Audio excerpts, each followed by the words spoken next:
Everyone, तो कैसे हो आप गाइस। आज मैं जा रहा हूँ काव्य classes second grade GK and English की कोचिंग क्लास लेने मतलब। तो देखते हैं कैसा पढ़ाते हैं सब कुछ। Thank you so much.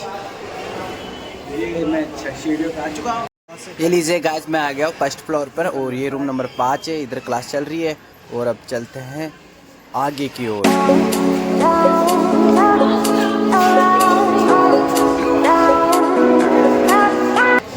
Guys third floor पे कोचिंग, तो थर्ड फ्लोर पे जा रहा हूँ मैं।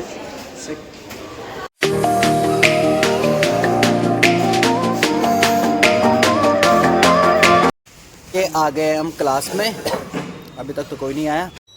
ये इधर है कैमरा लाइव रिकॉर्ड के लिए और इधर है सिस्टम, ये देखिए। एंड ये देखिए गाइस, पूरी क्लास अभी तक खाली है क्योंकि मैं बहुत जल्दी आ चुका हूँ। और देखते हैं अभी आएंगे स्टूडेंट। चलो गाइस, टीचर आ चुके हैं, बहुत ज़्यादा स्टूडेंट भी आ चुके हैं। किसने बनवाया था? कुतुबुद्दीन ऐबक। किसका गुलाम था? मोहम्मद गोरी। तो देखिए, अफगानी एक बादशाह था मोहम्मद गोरी। सन 1194 की हम बात कर रहे हैं, जब चौहानों की सत्ता पूरी तरीके से समाप्त हो गई थी। विश्वजय सम्राट पृथ्वीराज चौहान की वीरगति। नेक्स्ट नोट देखिए, महाराज विश्वदेव चौहान जो थे, इनके द्वारा एक नाटक और लिखा गया था हर केली। इसे आप किताबों में हरि केली भी पढ़ सकते हो। हरि नहीं, हरि का मतलब होता है जिसमें भगवान विष्णु का वर्णन होगा। या हर है, हर का मतलब होता है शिव।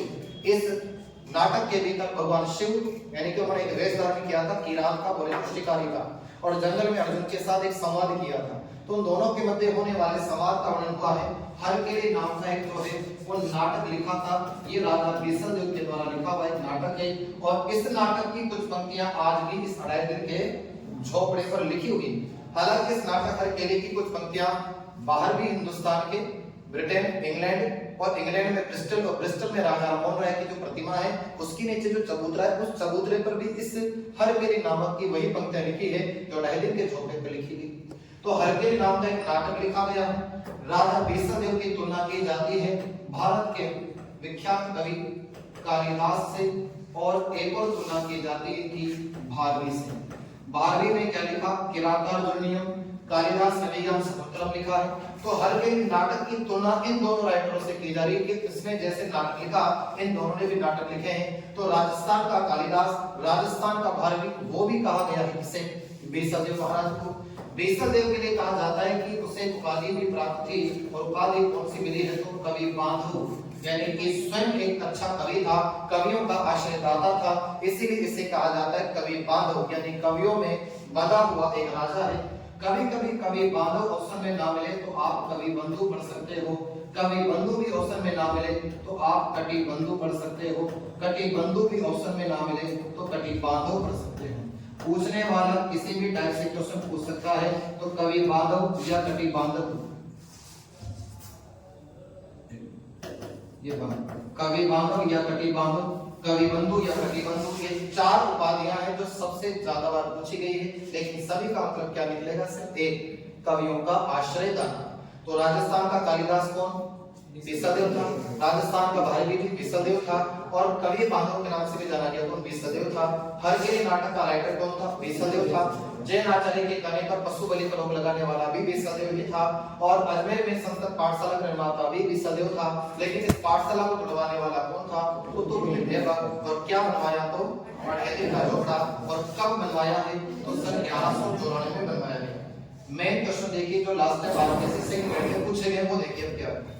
इनके दरबार के दो राजकवि, एक तो इनके दरबार के राजकवि थे जिसका नाम था सोमदेव।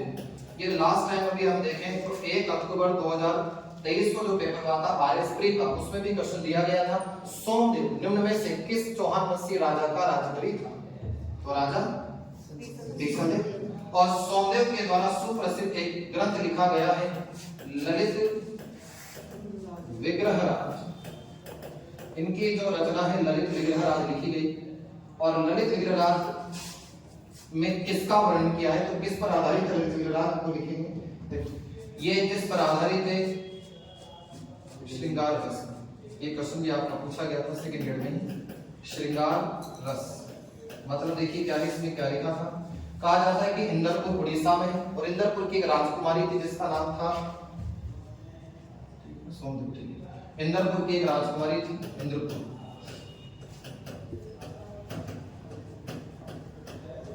और इस इंद्रपुर की जो राजकुमारी थी उसका नाम था देसल देव। और देसल देव तथा बीसल देव के मध्य प्रेम संबंध थे, लेकिन यह समझ लीजिए कि ये जो देसल देव है इसके साथ बीसल देव ने शादी की नहीं, लेकिन फिर भी इनकी एक संतान थी। इस देसल देव का एक पुत्र हुआ था जिसका नाम था नागर। तो हम ये कह सकते हैं कि देसल और बीसल दोनों के प्रेम संबंधों पर आधारित जो ग्रंथ लिखा गया है वो कौन सा है? ललित विलास। जो किस पर आधारित है? श्रृंगार रस पर आधारित है। अब इसी के अतिरिक्त हम आगे बढ़े तो इनके दरबार में एक और कवि हुआ करता था, नाम है जिसका नरपति नागर। एक और राजकवि है नरपति नागर। ये सेकंड ग्रेड के प्रश्न आए थे आपके गुरु, नरपति नागर। और इस नरपति नागर ने ग्रंथ लिखा था बीसल देव रास।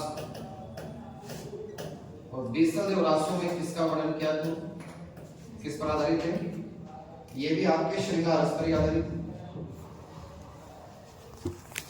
श्रृंगार रस।